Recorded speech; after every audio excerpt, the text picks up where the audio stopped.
In the recent news, you probably heard about Croatia as the country of the fastest electric car called Nevera. Now, when you think about EVs, electric vehicles, and everything about it, that's usually what people talk about. Tesla, Fisker, some other stuff. And people forget that to run all of that, to do all this kind of crazy stuff in electric vehicle department, there are also parts of underlying business, like platforms, softwares, batteries, and whatnot. One of those interesting things is a SaaS platform coming from eMabler, which is cleverly combining eMobility with the enabling stuff. Juha is today's guest. He's going to talk about all kind of stuff. How is to raise a startup in Finland? How is to have more access that we have here in Croatia, but also still it's not an easy task. What kind of advice, what he can say to help us all to further our entrepreneurial way. Well, listen to this episode. It's interesting in several fronts because we are talking with a startup and it's not even his first startup. So the guy has some kind of knowledge there. Um, Listen to that. Listen to what we can learn from other countries because we are part of the European Union, all of us here. It doesn't matter, are we now in the Croatia or we are in the Finland or we are in the Germany. There are some benefits to all of this. We can test, we can run, we can ask, we can cry and beg. And we can do all kind of stuff together. So enjoy the episode. Oh, and don't forget to subscribe. And don't forget to check all the eMabler links, stuff, and more. Thank you all. Enjoy.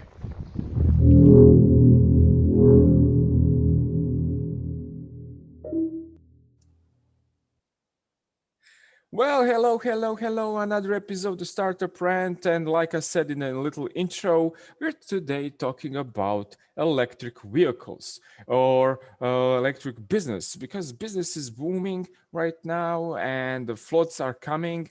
And we even have remats here in little Croatia of ours. But we also have people around the world who are doing something. And we have Juha here who is producing cars.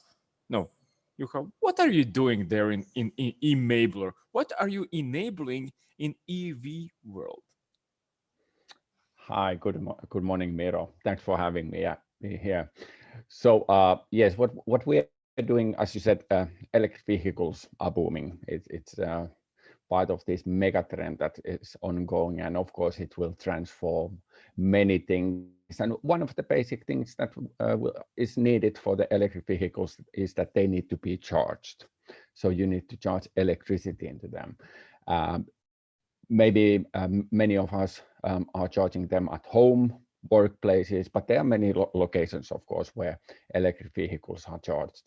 And what we are doing at eMabler, so we are a startup in this industry, is that we have a platform where existing companies that already have customer base and people and so on, they can introduce electric vehicle charging to their customers. What it basically means is that we are a platform between the physical hardware, so the chargers, and then, for example, existing CRMs, billing system, payment systems, and so on. So we make the service to flow smoothly to the end user. So that's what we are doing.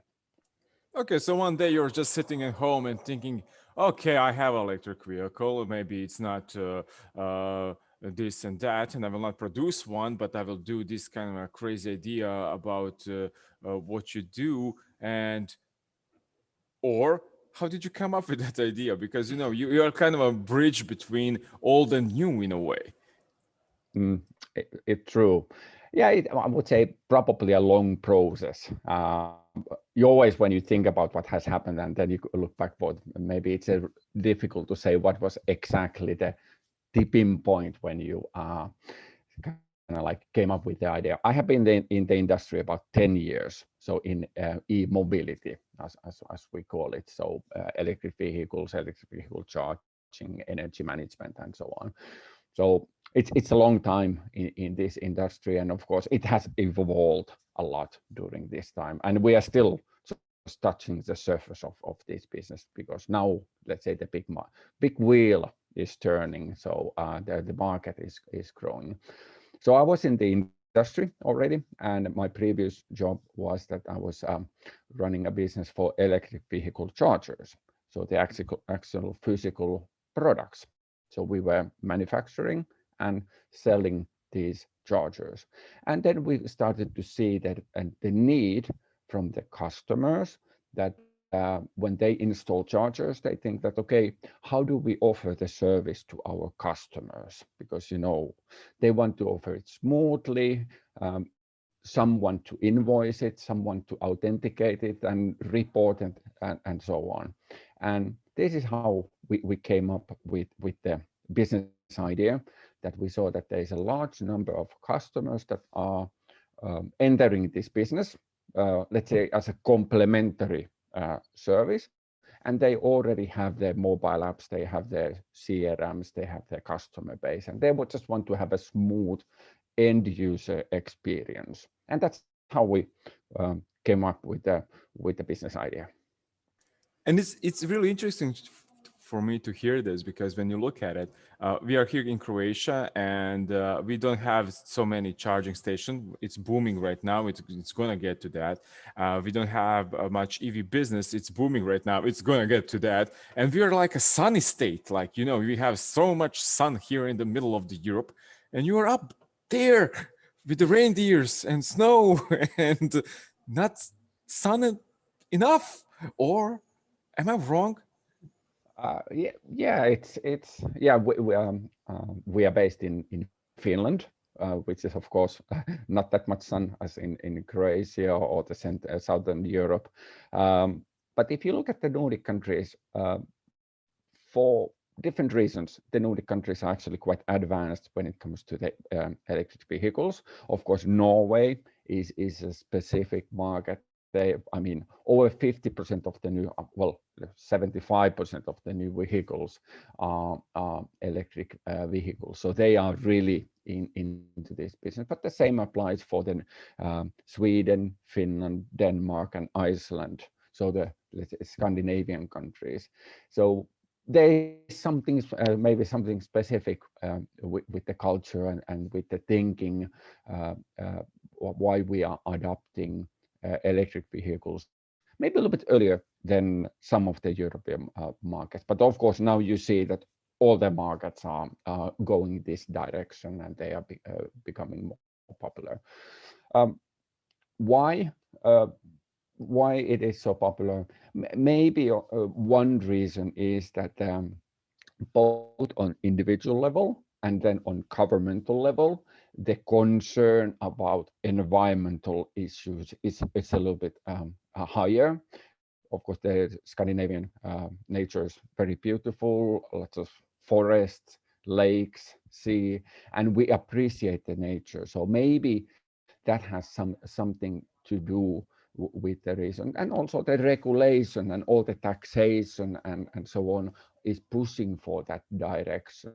So that's, and of course we are very fortunate that our home market is advanced, because for any startup, if your home market is advanced, it helps you to develop your business model, your product, and then you can of course expand to other markets as well. Cool, cold. Okay. About the country, but hot about the topic. So right now we see these floods and everything coming about in the Europe. People are losing their homes. They're losing all kind of stuff. from the roads to the actual living spaces. And everybody right now are, raising the flag, saying, this is about the climate change, this is about this. And you also said right now you are in the business of this. And before this, you work in the EV, so you know a little bit more about that. And you're coming from the country that I think that some of your kind of how to say this, scarcity in not just sun but is of land, of something like that. The Croatia also has this kind of problem, but you actually, because you have this kind of maybe more advanced thinking in this kind of a area, you are more thinking about how to preserve what we have and how to cherish what we have. So, do you think that we are maybe too far off right now with all the experience that you have, or we still have time to change, the time to make this a better place for ourselves? Mm. Um, well, you are right in that sense that one of the major reasons why, let's say, European Union or in the global scale, why the e-mobility is pushed so heavily is the climate change or climate crisis. So that because the CO2s that the transportation is emitting, it's a huge problem. So something must be done. And then there was the Paris Treaty some years ago when the governments agreed that, okay, let's do something and try to limit the increase of the global warming. Um, yeah, electric vehicles alone are not the solution, of course. I mean, yes, transportation as such is a big part of the problem. Of course, there other things need to be done. But let's say energy production, less fossil fuels, more renewables. Let it be wind, let it be solar, and there are of course many things need to be done. So electrifying the transportation alone is not enough, but we have to do it on many frontiers and succeed in that. I think recently this Fit for 55, so the program that EU uh, launched a couple of weeks ago, I think it's a very good start for that direction. And I think it's for small countries like Croatia, Finland, Sweden, Norway. I mean, we are all small countries, and actually the European Union is a collection of countries. So I think it's a good that we have this union where we can do change that has a bigger impact, because single country doing maybe would not make any change. So in that sense, I think it's a let's say step to the right direction, and definitely right decisions are there, but lots of things needs to be done. And we have seen it now that the climate is crazy. You know, you mentioned the floodings in the Central Europe, but there are the forest fires, and all kinds of things. And unfortunately, I think that we will see these also in the future. Now the question is that how much are we as individuals prepared to do and willing to do, so that some kind of change will be seen in the future. Okay, and when I look at that from the starter point, from the business Mm, point, how do you approach your future and current customers for usage of Emabler? mm, yeah. Well, maybe little bit brutally said, I would Yeah. say that the companies, many individual companies operate a fiscal year. I mean, they have the quarterly results, they have the yearly results. So it's a very, let's say, fiscal financial steering of the the company. And maybe these environmental issues are secondary. And regulatory changes can, of course, change these things. But basically, when we are approaching our customers, we are approaching them with the fiscal message, so that there is a business opportunity for them because more people are buying electric vehicles. They will decide in which hotel they will stay, in which supermarket they will go, which energy supplier they will use, many different things. So this change in the vehicles will impact the existing business. And if you are not on board on this, it will have impact on your financial performance. Because still, it's tough to say, but companies operate with the fiscal motivation. They are not basically brutally said, saving our planet, but they are.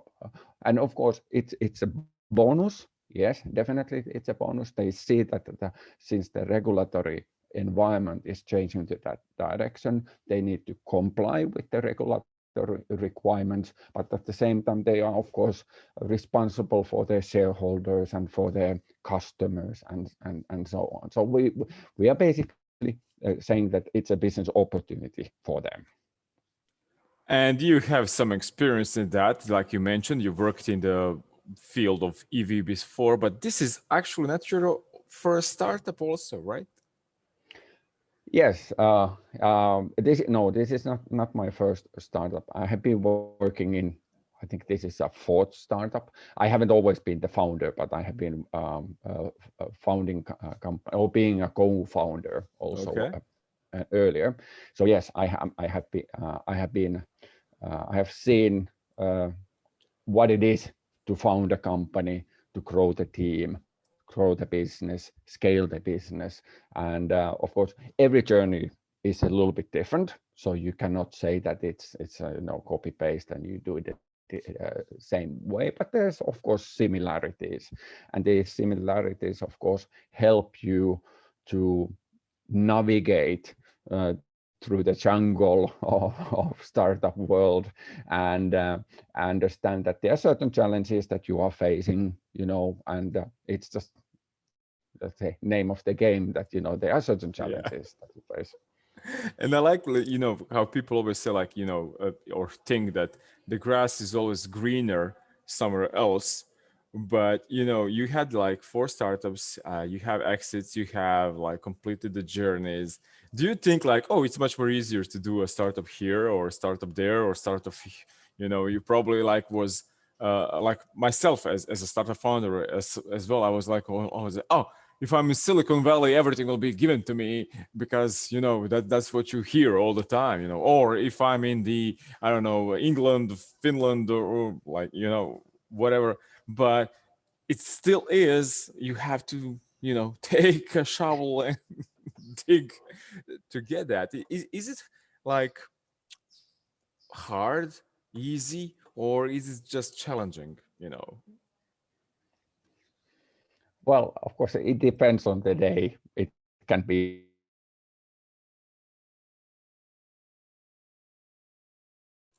hard. Oh, we lost Juha right now. Okay, I don't know everything because Just a second, so sorry, we yeah. just lost video for a second. This is the challenges of this Yeah, yeah. recording. Sorry, when I ask you, you started to talk and then just picture Okay, froze. freeze. Okay, okay, Sorry. Can you no repeat? problem. Okay, so is it easy, difficult? I think it's all of them. As I mean, there are times when you feel that it's easy. There are definitely times when you feel like it's a really difficult. And so, of course, it depends. I would say on the business and probably on the markets, but there are probably similarities. And of course, with the startups, especially if you go for the route that you are looking for external funding and you are, let's say,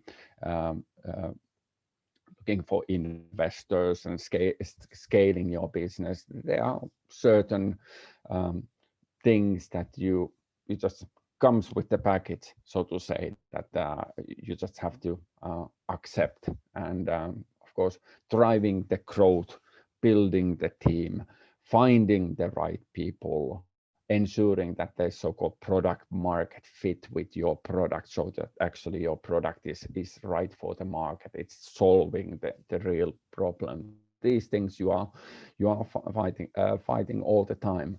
And then I would say, yeah, definitely everyone knows, let's say most people know that in the startups you have to work quite a lot because you are, the small team is responsible for many things. So and luck, you always need luck. Sometimes I'm saying that luck, or at least that you are not unlucky. So this, because there are some things that you cannot manage. They just happen, and they have a big importance on your future success or failure. And it's really interesting that luck, because sometimes I had like guests here who would say, like, when we were trying to grow a team, we were lucky enough to get that guy or that girl or that woman, or we are unlucky that we actually believe that our friend's going to help us, so we hired Mm, them, and then we had like nightmarish calls because they thought, like, oh, we're just like having fun here because mm, startup, it's having fun all the time. But you mentioned scaling, you mentioned team, how do you have experience, how do you grow a team? What's this kind of like golden tips and tricks that you can say, when you're doing this, or it's really actually just depends on the time of the day? um, let's say that's maybe the area that I have a little bit learned during my life in the business or in the startups. I would say that the first team you are building, the core team. Of course, it's very important. First of all, the question: are you alone, or do you have co-founders? So, are you starting your business alone or with someone else? That's of course fundamental decision, and there needs to be a good match, or it needs to be a right decision, let's put it this way. And then when you start to build the team, I'm now maybe I would say that I'm now more thinking that the personality is the most important thing. Maybe in the early phase I was thinking that okay, Okay. it means that what kind of let's say previous titles you have had and things like that. So the personality is very important, because you know uh, you spend a lot of time with the people. They need to solve independently problems. Of course, competence is there, but sometimes startups, they are challenging something new. So you don't always find people that have competence on that specific topic, because you are creating something new. Of course, there needs to be competence on similar things, or on the business, or on the profile, but I would say that the personalities is a very important. And then, when you start to grow the team, first, it's of course important that the personalities of different people match together, so the team members are complementing each other and having then. And then, of course, when you are scaling, when you start to have more people, then there start to be different groups or villages and so on. So then the idea that we are a small startup, we can fit into the small vehicle, or it's over, because then once you start to have more people, then it starts to be a little bit different game in that sense. Yeah, and when you go from the I don't know, golf Mm. to van, and then to the bus, it really needs to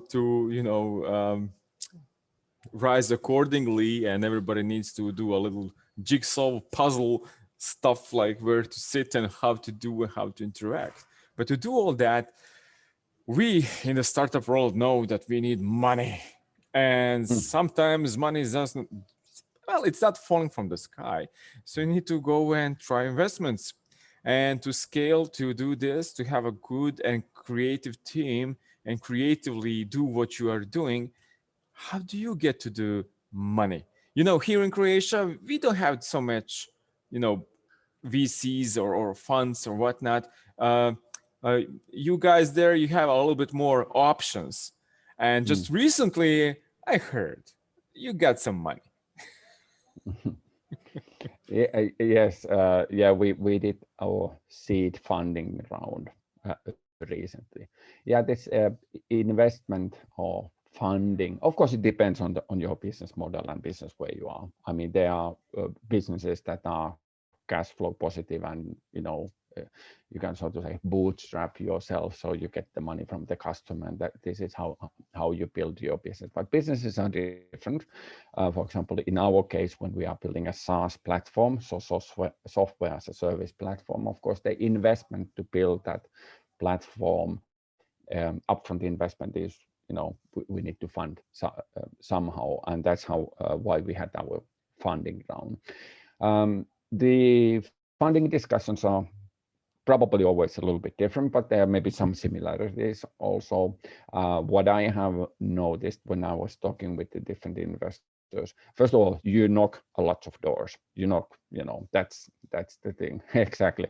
And not all doors are opened. So that also, because there is a kind of like, you go there with your pitching deck, your business plan, your idea, what you're doing, presenting the team and financials and so on. And then you are explaining that, okay, we are raising money to do this. Let it be in our case, the software platform, and start to sell it to the customer. Normally, the investors are asking them that, okay, do you already have like a revenue or customers, or some proof that it works? And then you are trying to explain that, well, actually we are raising money to do that. So it's kind of like the circle, that you are raising money in order to get the product ready, in order to sell it to the customer. But that kind of loop. It's a loop. Do you have money? No, we need money to get customers. Okay, do you have customers? No, I need to. Exactly, to make the product. So it's as I said, probably always a little bit different. In our case, how we did that, we had letter of intents from the customers, meaning that the customers are saying that, okay, once your product is ready, we will be your customer, because then they kind of like show that, okay, they understand what you are doing. There is a need for that product, and it kind of like helps for the fundraising. So that is my experience. Of course, what it's also said that for startups, raising money is sometimes at the early stage, it's the key activity that they are doing, because in Europe especially, there are regional differences between, let's say, Nordics and Central Europe, Southern Europe, and so on. But it's fair to say that if we compare Europe, for example, with, you mentioned Silicon Valley, let's say the funding rounds are normally in Europe a lot smaller. The valuations are smaller. So the startups in Europe are normally getting a lot less money, let's say for the same. And but that's reality. We can't change it. So you are kind of like in this funding round loop, and of course at the same time your key focus should be on the customers and getting new customers and revenues, and get your product ready. So that's. And it's really interesting, because when you think about it, lots of European companies, from Shazam to I don't know, all kind of from Talking Tom, the game, all those kind of million something worth of companies are coming from the Europe, and still it's like always like, oh no, there's a Facebook, there is this kind of, when people talk about startups, and then people don't even think about startups, that startup can be actually just a company that's doing a hardware, which is like crazy, like to think even about, because no, it's always something like WhatsApp, Facebook, whatnot. But it's interesting that here in the Europe we have some kind of a diversified playing field, because something that's maybe not working in Finland, maybe it's working in Croatia, or something that's like globally, like right now what we're talking about, and that's electric vehicles, that can work in any country right now, because you have a product that's a platform that can be used anywhere, because it's just spring there. Is it hard to be like this kind of a guy, this kind of a startup, this kind of a company that's in a way a front runner in this? So you're going there, and probably you're not the only company doing this, or probably there will be 10 more doing this, 20 more doing this, but Or you're 100 or or 100. 100, and you're the guy with the pickaxe right now going there like, hello, we have this and we're knocking on your door, and then somebody else will come in, somebody will refuse you, and maybe somebody will come in 10 days and say, because that will be the fad, that will be the fun, that will be something in the newspapers, and the company will say, oh, we now need something, and there is this new company. Is it hard to be that kind of a front runner in this kind of a space? Mm, Definitely, and there is I would say that there is a risk for startup, is that um, let's say there is like a market growth rate or market requirement. What is, let's say, the natural pace how the market moves, and how I say that you need to be quite close to that natural pace, because if you as a startup try to pull the big market, change the big market, it can be very expensive to do. So you need to understand kind of like what is the natural development on the market, what the other companies are doing. For example, in our business, let's say what Volkswagen is doing, what BMW is doing, what Berger is doing, and so on. That Tesla is doing. What are these companies doing? Because they are huge companies. They have a big impact on our market. What they are doing. If you try to do something that is different to them, so you're kind of like pulling the rope between a small startup and these big giants, it can be very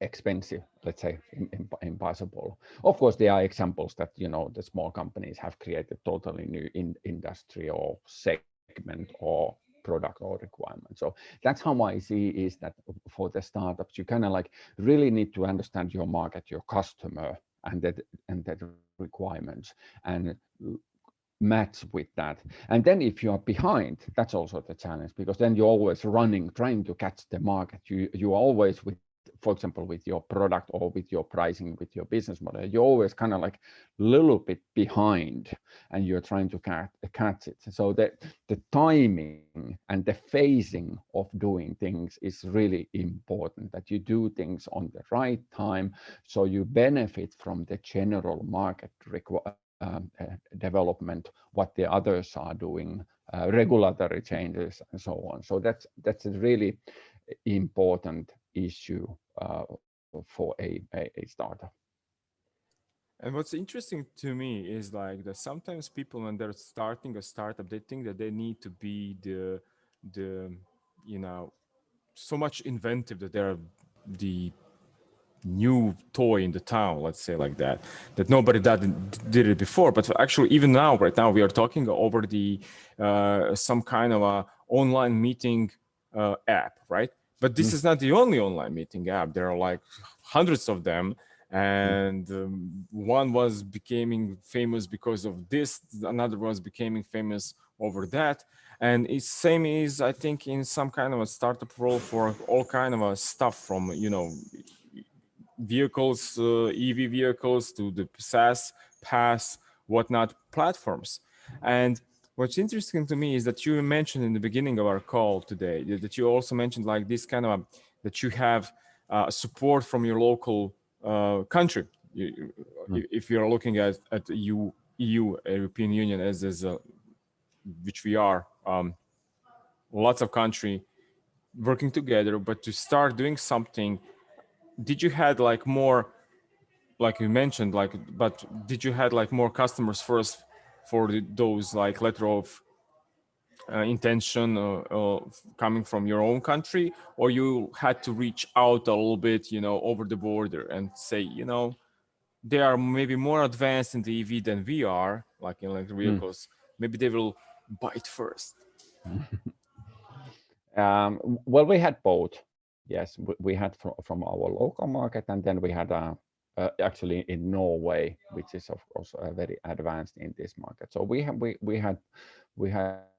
these both, and I don't know what is the right way to do. I mean, I guess the more important is that I would say that in the startup is that go out to the market early, talk with the people, talk with the customer, test your ideas. Because I mean, it's often said that, for example, Finland is very engineering type of people. We are engineers. We like to do things, and we do it in our garage, and we don't tell it to anyone. And then we expect that when the product is ready, then we go to the market. And it might be a right product, might be a wrong product. I think in the startups you need to talk with the different stakeholders. You need to talk with different potential partners, even with your competitors, and kind of like understand what is your role in this ecosystem, and how you fit there. And then at the same time you develop the product. Too often you fall in love with your own product, kind of like you think that my product is that it is perfect. They don't just understand, they don't understand it's a product. This is it. They don't understand. They don't care, my baby. Yeah. Exactly. So that's maybe an advice to everyone that talk with different stakeholders, understand the market and the requirements and the user and so on. Yeah. Did you have to change something when you started doing, like, you had to like this talk with the customer, and he was just said no, that's not gonna work, and you said like, okay. Yes, that's called pivoting Yeah. in the startup world, that you change the direction. Definitely we have changed something with our product or with our business model or with our pricing model. Yes, we have done this. Let's say comparing what we are doing now, what was the original idea. Yes, we are still in the same, so to say, area, solving the same. It's not like same. you wanted to make airplanes and now you're doing a platform for electric vehicles. It's not that kind of a hard pivot. No. And it wasn't so that we were doing first bicycles and now we are doing vehicles, but we are pretty much in this, let's say, the core thing is the same. The problem we are solving is the same, but there are some flavors, like I said, the pricing model, some features and so on that have developed, and they, of course, they have to, you have to learn. And I expect that to, continue. That's the normal thing, because, we are part of this big eMobility ecosystem, and that's developing, and there will be new things coming to the market by different stakeholders, and you need to follow what happens on the market. And how I really like how you like structured everything, and even about your name of the company, like Emabler. You're talking about EVs, you're enabling something, and then you have Emabler. Was there some kind of intention to do it like that, or it was just like, oh, I just misspelled N with the M? well, there is a saying that history is always written afterwards, Yeah, yeah, so yeah. to say. So whatever you Yeah. say right now is going to go down in the business books like we did it with Uh, a yeah, but it's a name game, a name trick with us. So eMobility, enabler. So we are combining these two things, and that's of course means the company name. Yeah. So yeah. Yeah. Yeah, would that be like one of those advices that people always give to the young companies or the people who are starting business? Like, first start with the idea and then think a name of later, or just spend like 10 hours sketching a logo, and then maybe you will get with the idea. What would Well, be advices that you can give right now to the young Finland uh, entrepreneurs and Croatian entrepreneurs that want to be in whole world for listening well, to you? I would say that the name of the company is surprisingly important. And what I have noticed in these processes that I have been founding a startup, you normally don't spend that much of thinking about the name. It's like the side trick you are. But I would say that also to myself. Thinking it carefully what is the name of the company, how, because that is the first thing. I mean, that is how you introduce yourself, and so on. They are probably yeah. So I would say that spend time on thinking about the name, what the name means to your stakeholders, your customers, your employees. So it's a surprisingly important name. And then later on, of course, come the logos and the visuals and things like that. But those you can change.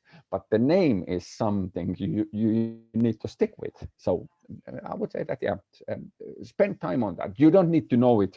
I would also say that don't decide the name on day one when you are planning your business. First think about the business model and think about what you are doing, and then if the name somehow tells what you are doing, or has some meaning, it probably helps. Yeah.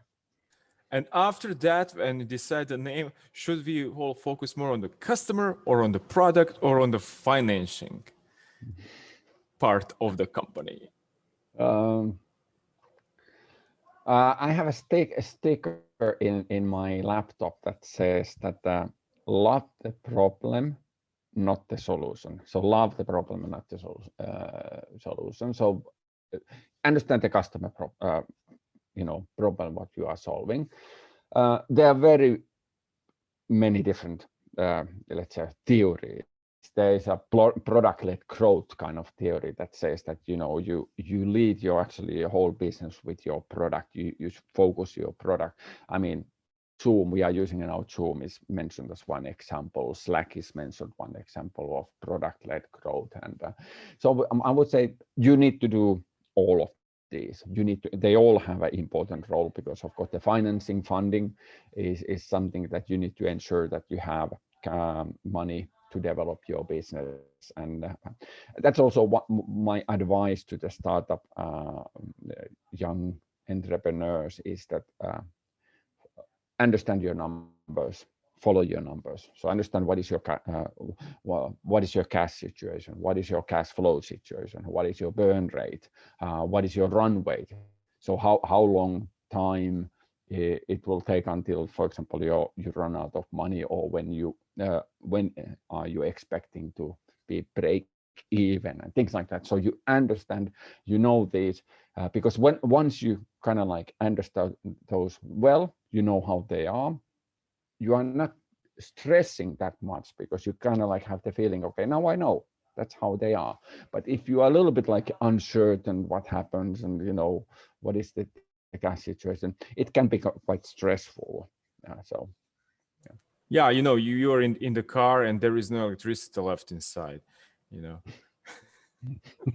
yes, exactly. There is an indication there. Just look for it before Yeah, and find the exactly. nearest platform, well, charging station powered by Emabler. Mm. In the Exactly. background. Yeah. Juha, thank you for this call, Kitos. And I would like to point out that we will point people in right direction to click on everything that you do. Maybe you will do some business here in Croatia if you're already not doing, because yes, we have sun, we have electric cars right now pouring in, and even producing one, the fastest in the world. So there I think are many options in the future to work with the platforms like yours. And I think that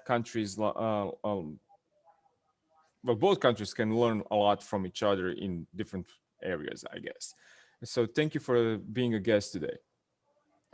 Thanks a lot, and great to be here. I wish you a pleasant summer. And well, as you know, you Croatians, you have a, let's say, very important role in these electric vehicles because of Tesla, of course.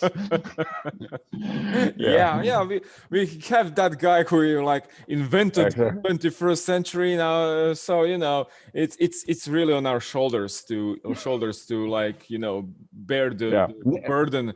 Or Nicola would be proud. yeah. I hope he's not just turning in the grave with everything that's happening in the world, but he's proud what's happening in the world with electric Yeah. vehicles and everything. Thank you. Yeah. Bye. Thanks a lot. Take care. Bye bye.